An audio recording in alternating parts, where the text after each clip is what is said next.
Kazaf hari tu, dan korang bayangkan berkenaan dengan loker di sekolah yang dijanjikan pada 2022. Dan isu ini pembangkang tidak akan bawa ke media ataupun di parlimen kerana akan membuka lompang pentadbiran KPM di bawah pimpinan mereka. Korang bayangkanlah masa 33 bulan hari itu, bila nak dibentang laporan audit 2021, mereka mengelak dan keluar daripada Dewan juga beramai-ramai kerana mereka tak sanggup nak dengar berkenaan ataupun nak ulas berkenaan dengan salah laku ataupun penyakawan mereka ni kan. Jadi itulah sebab itu mereka bersungguh-sungguh nak tebuk atap, sebab tu mereka bersungguh-sungguh nak jadi kerajaan kembali untuk menutup segala kelompongan mereka ni, segala penyakawan mereka ni. Dan berkenaan dengan loker yang sudah dibeli dan dibayar oleh kerajaan, adakah ia sudah dihantar ke sekolah-sekolah semuanya? Sebab saya tahu banyak sekolah yang tak dapat pun. Dan saya yakin demi integriti dan juga tata kelola yang baik dan bersih, KPM dapat berkongsi maklumat dengan rakyat. Thank you Daniel. Rakyat mengenai satu lagi projek di bawah kerajaan PN, di bawah Razi Jidin yang menimbulkan kontroversi tetapi disenyapkan oleh Perikatan Nasional. Ini kita nak tahu satu lagi berkenaan dengan ke mana loker-loker sekolah tu pergi. Sebab telah pun dibayar oleh kerajaan, telah pun dibayar oleh kementerian, tapi setakat hari ni tak ada lagi yang banyak lagi sekolah yang tak dapat. Sekolah dekat bandar pun tak ada yang tak dapat. Waalaikumsalam Miss Syarul. Dekat sekolah yang di bandar pun tak dapat. Bayangkan sekolah di luar bandar, lagilah. Dan siapa Razi Jidin ni? Cepatnya dia lupa sewaktu jadi Menteri Pendidikan apa yang dia telah lakukan. So the story of Razi Jidin everyone knows. Banyak kali dah kita ulas. Semalam pun kita ada ulas, petang kemarin pun kita ada ulas berkenaan dengan Razi Jidin ni ketika menjadi Menteri Pendidikan telah bersetuju untuk meluluskan projek runding terus pencetakan JCAF untuk prasekolah dengan rasuah melibatkan 80 juta bagi kos pencetakan cuma 15 juta. Sebenarnya kos sebenar tapi di markup sampai 80 juta melibatkan KSU, TKSU dan sub pembangunan kamp pelajar. Okey, so isteri Razi Jidin dia telah menafikan bahawa isterinya terlibat berkenaan dengan pemberian kontrak itu dalam bertindak sebagai proksi. Dan kita tunggulah SPRM bagaimana berkenaan dengan penyiasatan SPRM selepas ini. Dan sebenarnya sebelum itu sebelum hari Selasa tu dia kata ini adalah pendakwaan politik terhadap dia sebab berkenaan dengan peristiwa Selasa. Sebenarnya tidak begitulah. Sebenarnya SPRM dah buka kertas siasatan sebelum kejadian hari Selasa tu lagi. Dan sebenarnya bila dia dah tahu SPRM buka kertas siasatan berkenaan dengan buku JCAF ni, bila Datuk Seri Anwar Ibrahim mengatakan you gelak semasa Putrajaya, you boleh gelak. Semasa pentadbiran you buat perkara itu. Sebab itu dia gelabah sangat. Sebab dia tahu SPRM dah buka kertas siasatan dan dia gelabah tu sebab dia tahu tak lama lagi dia pun akan dipanggil SPRM. Hai Uncle Long. Jadi walaupun dia kata ini adalah pendakwaan politik dan sebagainya, kalau pula dia kata ini adalah pendakwaan terpilih, memanglah pendakwaan terpilih. Nak buat pendakwaan kena pilih. Kena pilih orang yang betul bersalah, ada bukti baru boleh dakwa. Takkan main dakwa je, betul tak? Mengikut undang-undang yang sebenar, memang kena pilih yang memang ada kes, ada bukti, baru kita boleh dakwa. Tak adalah kita nak dakwa bodoh-bodoh, sembrono je, mana boleh. Memang betul lah pendakwaan terpilih. Pilih kes yang memang ada asas untuk didakwa, baru boleh dakwa. Apa benda lah bercakap kan? Jadi itulah satu lagi yang Datuk Chia ni. Sekolah melantik Datuk Chia dan semua RO dibuat oleh pihak kontraktor. Ini adalah satu perkara yang menghairankan jugalah. Kenapa BQ. Kenapa BQ dibuat oleh pihak kontraktor? Dan sehingga ke hari ini terdapat banyak pelanggaran tata kelola yang nyata yang masih lagi belum disiasat.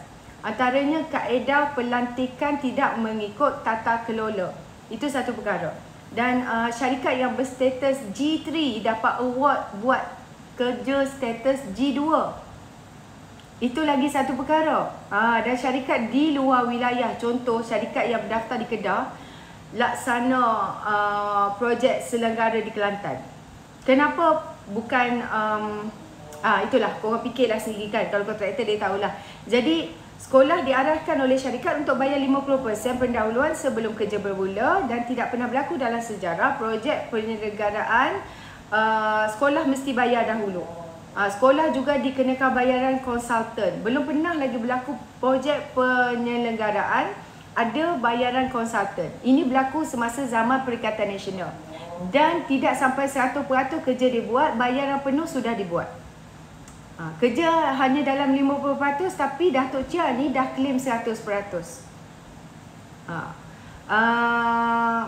Ada dengar cerita jugalah konon-kononnya akan diugut tukar pengetua kalau tak akur dan sebagainya lah. Jadi unit audit dalam KPN, adakah mereka ada masuk dan buat audit, tapi mana suara, dan harapnya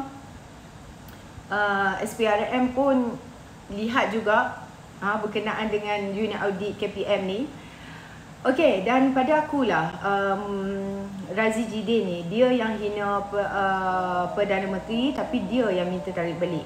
Dia ingat Perdana Menteri tu bodoh macam dia ke? Jadi saya mohon supaya pihak Perdana Menteri dan khususnya Parlimen mengambil tindakan terhadap seorang MP yang telah menggunakan satu jenayah qazaf, telah mengeluarkan kenyataan berupa jenayah qazaf dan juga melanggar Akta Susila bila mereka berada di Parlimen. Sebab apa yang mereka buat, apa yang mereka pamerkan di Parlimen itu akan menjadi ikutan kepada puak-puak Walaun ni. Sebab Walaun ni dia tak tahu nak menilai, dia tak membaca, dia tak kurang ilmu. Thank you Chia. Oh, ini ke Datuk Chia? Jadi dia kurang membaca, dia kurang selidik. Dia terima bulat-bulat dari apa saja yang puak-puak Walaun ataupun lebay-lebay disampaikan. Dan satu perkara lagi mengenai Razi Jidin ini, sebenarnya Razi Jidin perlu jawab kegagalan 77% pelajar dalam SPM masa 2022. Bayangkan terdapat 373,974 calon SPM untuk tahun 2022. Daripada angka itu, hanya 10,109 calon mendapat kesemua A yang melambangkan 2.7% daripada keseluruhan pelajar. Hanya 2.7% sahaja daripada keseluruhan, daripada 1%. 2.7% yang dapat semua A. Sangat rendah. At least kalau 10% kita boleh berbangga dah lah. Ini 2.7%, tak sampai 3% pun. 75,332 calon, iaitu sebanyak 43% dalam kategori gagal. Jika bilangan calon 160,350, 43% yang gagal itu bertambah dengan grade E sebanyak 128,193 orang, maka 77.3% iaitu lebih daripada 2/3 calon SPM baru-baru ini dalam kategori yang gagal. Sebab tu Razi Jidin sebagai Menteri Pendidikan bertanggungjawab sebagai Menteri pada tahun 2021, 2020, 2021 dan 2022 sepatutnya menanyakan soalan kepada PMX tentang 30,000 pelajar yang tidak hadir. Apa yang Razi Jidin patut jawab adalah mengapakah prestasi dan keputusan pelajar calon SPM negara kita yang mencapai keputusan paling teruk dalam sejarah di seluruh negara, sebanyak 77.3% mendapat keputusan yang berada dalam grade E dan gagal. Bagaimana seramai 160,000 orang calon SPM boleh berada dalam kategori gagal yang merupakan 128,000 daripadanya adalah grade E. Negara ni tak boleh sekali-kali dipimpin oleh parti politik yang sentiasa memainkan isu 3R berkenaan dengan racial, religion dan royalty, sehingga mengabaikan aspek lain seperti pendidikan. Kalau puak-puak ni lagi yang pegang pendidikan, aku rasa melingkup pendidikan kita. Itu belum kita sebut berkenaan dengan pengajian tinggi. Perikatan Nasional ni, dia perlu tahu, tak ada maknanya nak jerit proklamasi Melayu lah, Himpunan Selamatkan Melayu lah, sekiranya majoriti Melayu terkandas dalam pelajaran semasa pentadbiran Perikatan Nasional. Dan saya nak bagi tahu di sini, dalam sejarah ahli parlimen, tak ada lagi ahli parlimen dalam sejarah parlimen negara kita ni yang telah membuat jenayah kazaf seperti apa yang dibuat oleh Razijidin ni. Amat memalukan. Tak ada standard, low class, cepat koyak, hati tisu, apa lagi? Meroyan, menjerit-jerit, emosi. Malulah sikit. Kamu tu bekas menteri. Bekas menteri jangan koyak sangat. Tak pernah lagi dibuat oleh mana-mana MP pembangkang sebelum ini. Histeria, kerasukan, biadab dengan Perdana Menteri sampai tak hormati speaker langsung. Dengan Perdana Menteri tak hormat, dengan speaker pun dia tak hormat juga. Dan berkenaan dengan hukum taati ulil amri. Okey. Ada yang berkata hukum taati ulil amri ini tidak mutlak. Bukan bermaksud tidak wajib seperti yang digambarkan. Jadi pada walau-walau sekalian, aku perhati aja, jika tak ada benda baik yang nak cakap, lebih baik korang diam. Mendengar, berfikir dan merenung sebelum berkata, untuk tunjukkan kita ni sebenarnya ada sedikit bijaksana lah. Banyak sangat berkata-kata dan mengata membawa ke jalan yang menciptakan banyak lagi dosa-dosa. Lagi banyak kita merapu, bercakap itu ini menyalahkan lagi kebodohan dan kebadutan anda sendiri. Orang segada gelak sinis bila lihat kita ni yang bangang tu.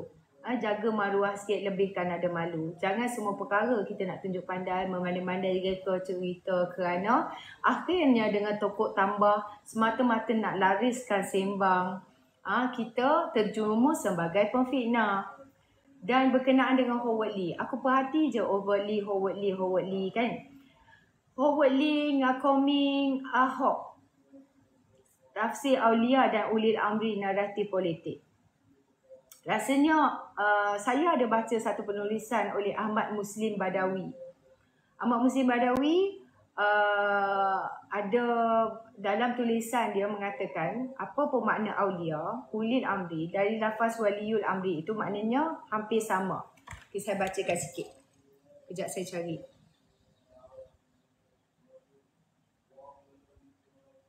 Okey. Dia kata dalam surah Al-Maidah, lafaz Aulia iaitu dari kata walijah yang maknanya membawa kepada orang kepercayaan yang khusus dan dekat. Aulia dalam bentuk jamak dari lafaz wali iaitu orang yang dicenderungi untuk diberikan pertolongan, rasa sayang dan dukungan. Lafaz ini tafsirannya yang banyak disalahguna oleh agamawan. Itu sebab sebahagian agamawan menggunakan ayat dengan lafaz sebagai larangan mengundi calon bukan Islam. Okey. Dan daripada saya baca tafsirannya, jangan kamu mengambil orang-orang Yahudi dan Nasrani itu sebagai teman rapat kerana setengah mereka menjadi teman rapat kepada setengahnya yang lain. Okey, maksud huraiannya bukan hanya agamawan, orang seperti Zakir Naik yang membawa naratif dan tafsiran yang mengaitkan ayat tersebut sebagai larangan mengundi calon bukan Islam atau calon non-Muslim, sedangkan mufassirin sendiri memberikan pelbagai maksud dan makna termasuklah pada ayat Waliul Amri yang disentuh oleh Howard Lee tu. Ini agamawan yang tulis. Okey, jadi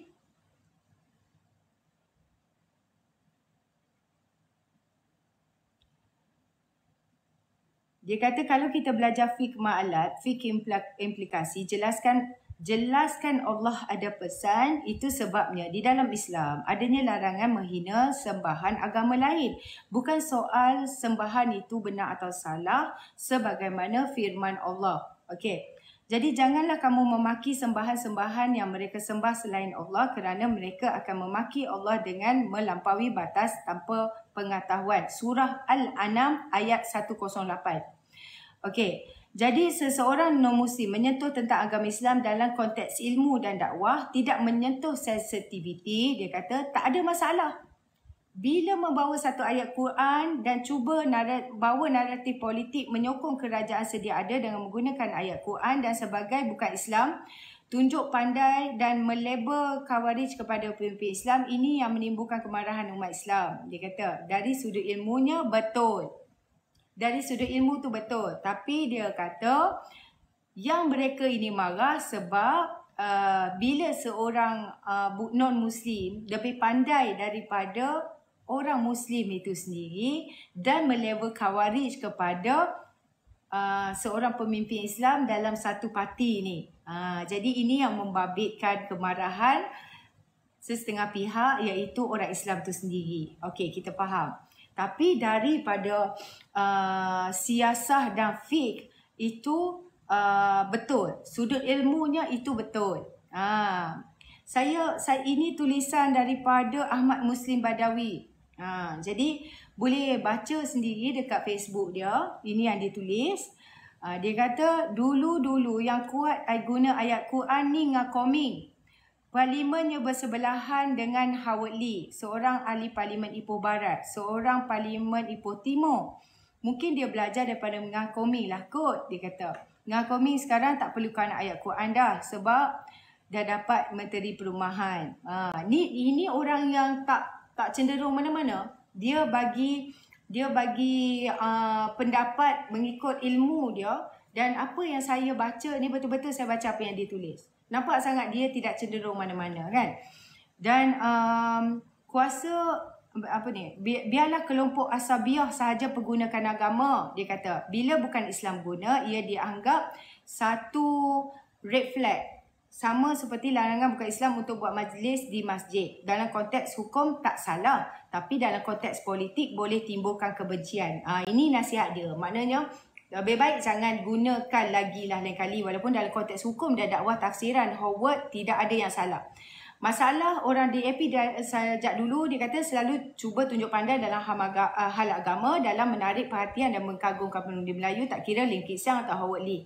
Mereka yang tak faham cara fikir orang Melayu. Benar, mana pun kamu kata DAP akan dilihat sebagai parti yang memusuhi orang Islam. Sebab itu slogan DAP Anwar selalu menjadi doktrin sekian lama. Ini pendapat, bagi saya pendapat yang ikhlas daripada seorang.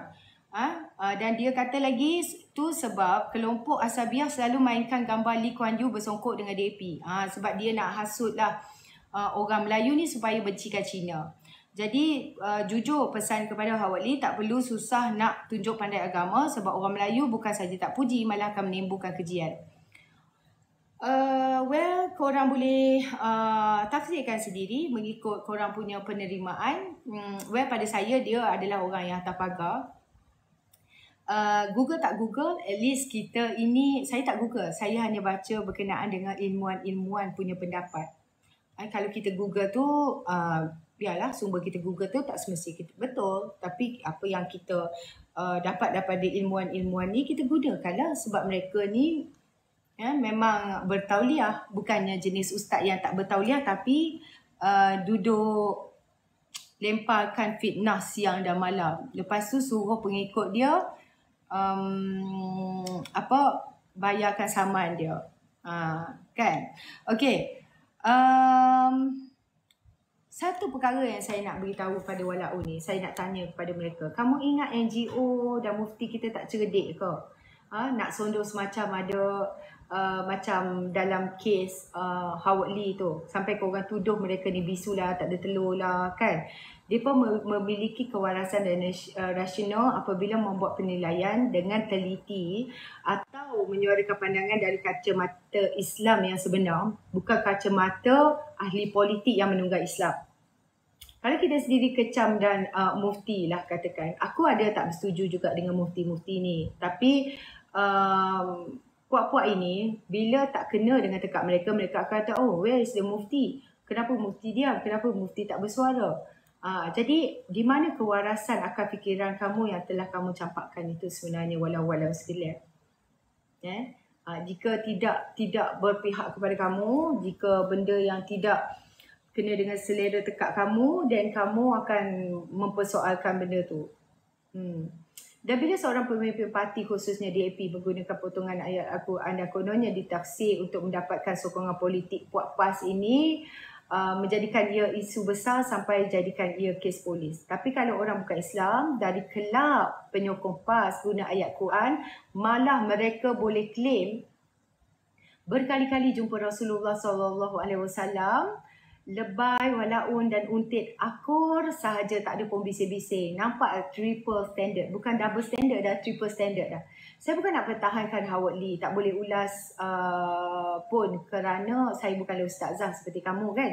Dan ianya dalam siasatan polis. Cuma saya berharaplah, saya berharap supaya walaun ni janganlah banyak sangat main isu 3R. Jika anda rasa itu adalah 3R, serahkan kepada polis untuk membuat penyiasatan. Sebagai ingatan, pimpinan bukan Islam yang mahu menyebut suatu perkara berkaitan dengan Islam elok dirujuk kepada rakan Melayu, pimpinan Melayu. Tetapi saya rasa dia telah pun merujuk kepada pimpinan yang mahir berkenaan dengan hadis dan ayat Al-Quran ini dan tafsir itu sendiri. Dan pada saya secara umum, kita menilai, memetik maksud ayat, mengulangi dan menyampaikan tafsiran oleh ulama' dan pakar tafsir. Betul tak? Tidaklah bermasalah sedikit pun sebenarnya. Cuma walaun dan walaun untit akan kata, alah copy paste lah tu, Google lah tu, puak tu gila. Kok dia nak suruh tafsir ikut tekak dia. Ikut tafsiran penunggang agama. Penunggang agama memang dia suka ikut tafsiran penunggang agama. So, ia mesti dirujuk kepada tafsiran ulama' sebenar atau pakar itu sendiri. Sama ada pandangan daripada huraian ulama' lah yang akan menjadi isu jika ditafsirkan ikut tekak mereka. Itu yang kita jadikan isu sebenarnya. Sebab tu mereka digelar sebagai tunggang agama. Sebab mereka akan mengubah sesuatu dalil mengikut selera mereka.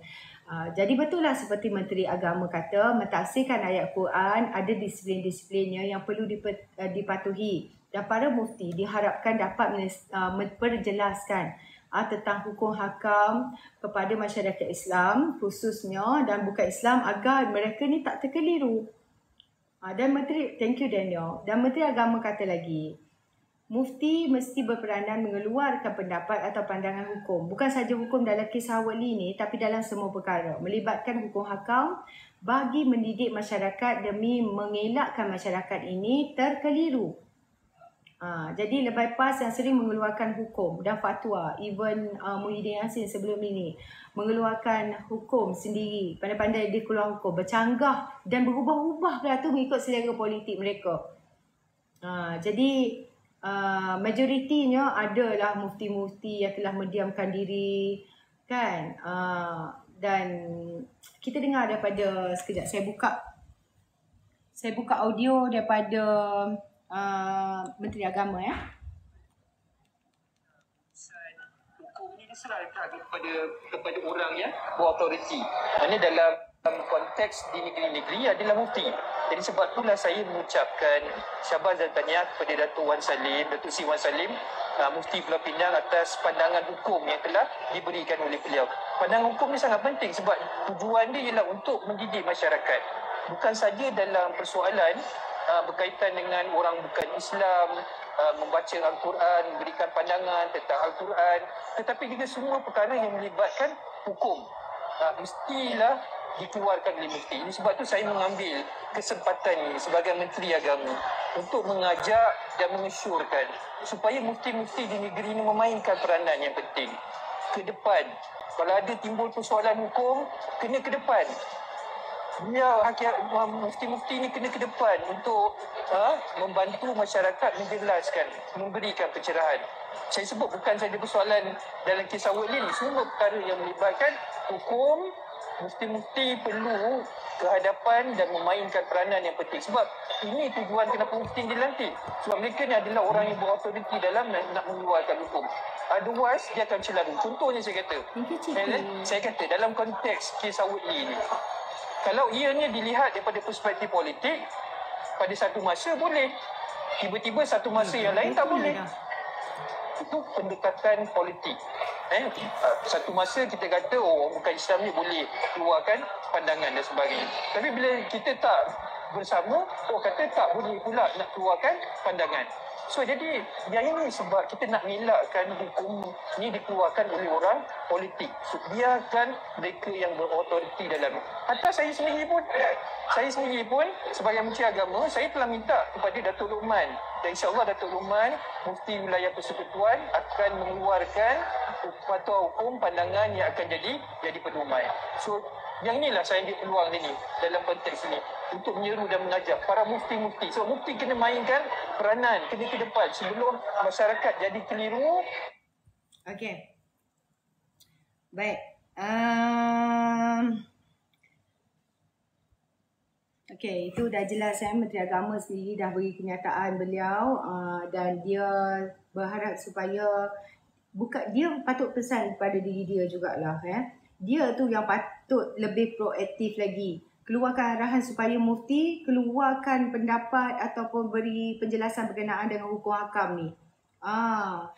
Dan satu perkara lagi, saya nampak Sanusi lately koyak teruk berkenaan dengan bila tahu PMX baca khutbah di New York.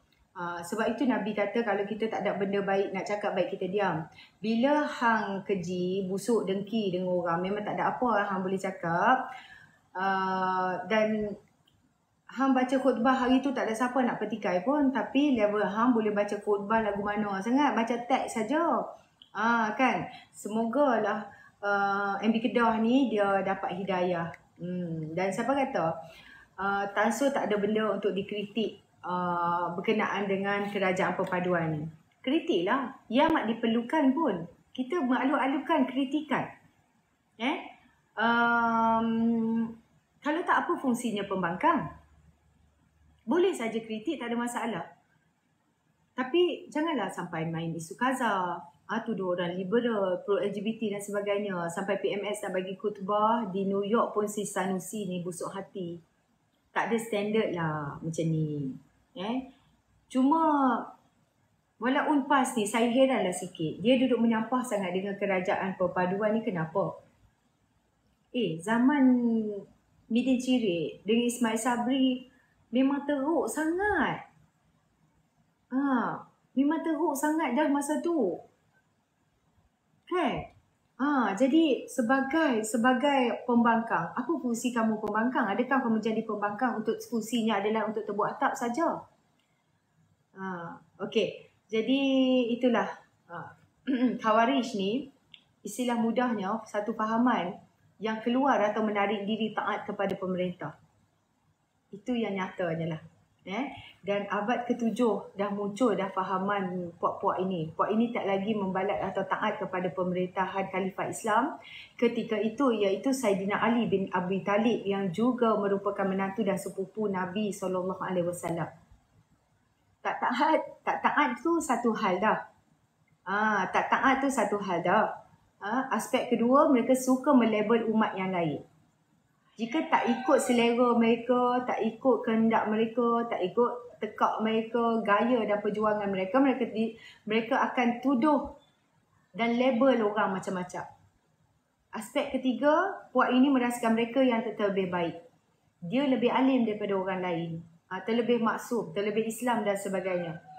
Ketaksuban yang melampau dan nampak yang mereka ni saja yang terbaik. Dan satu sifat ini adalah yang merasa diri sendiri yang bagus, narcissistic orang panggil.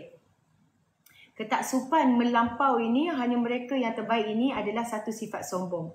Sifat sombong sifat siapa? Sifat sombong ini adalah sifat iblis. Sifat iblis yang merasakan dirinya terlebih baik dan dari Nabi Adam tu sendiri.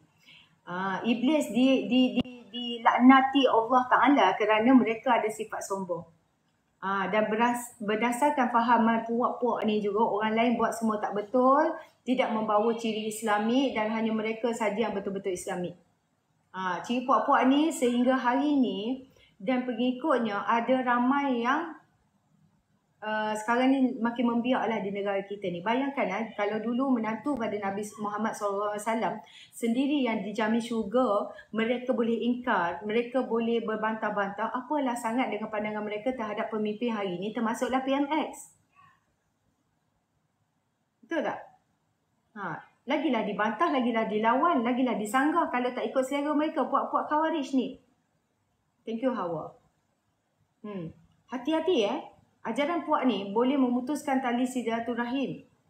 Dah sekian lama dah, daripada 80-an lagi, sesama umat Islam. Dia boleh memutuskan silaturahim sesama umat Islam dan boleh buatkan umat Islam ini bermusuhan dan berpecah belah. Itulah hakikatnya. Kita tahu dah nak masuk bulan 10, dah hampir dengan musim banjir ni.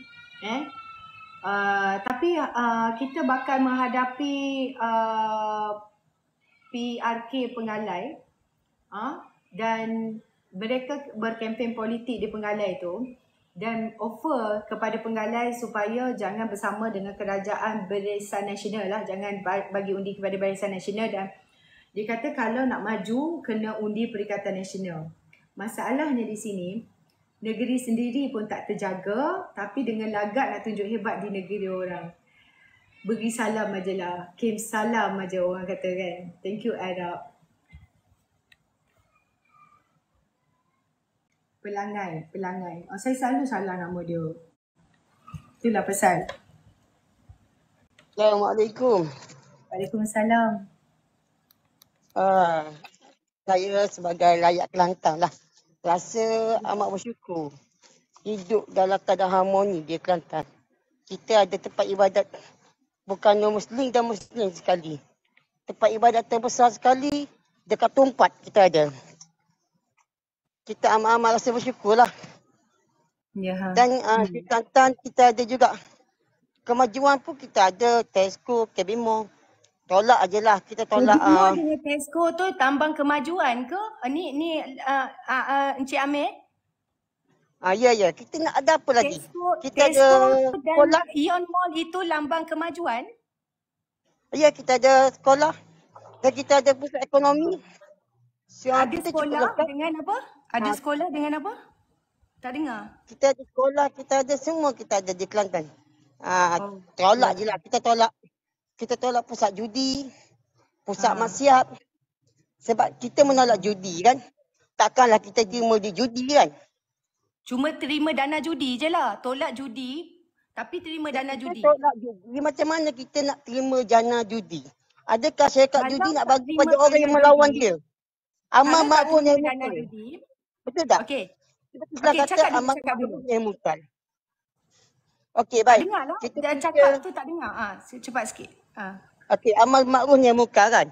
Apabila kita dah benda amal, kita tolak benda munkar. Takkanlah judi pula kita terima. Sedangkan judi kita lawan. Satu. Okey, kita pergi part yang kedua. Tak, kita bicara satu-satu boleh. Bang Amir. Boleh kita pergi satu-satu point. Maknanya kita pergi ke judi dulu, lepas tu kita pergi point lain. Kalau kita pergi banyak sangat, dia akan berselerak lah. Kita pergi ke judi dulu. Kita pergi isu air. Kita cakap pasal negeri Kelantan dulu lah. Barulah kita sentuh isu air.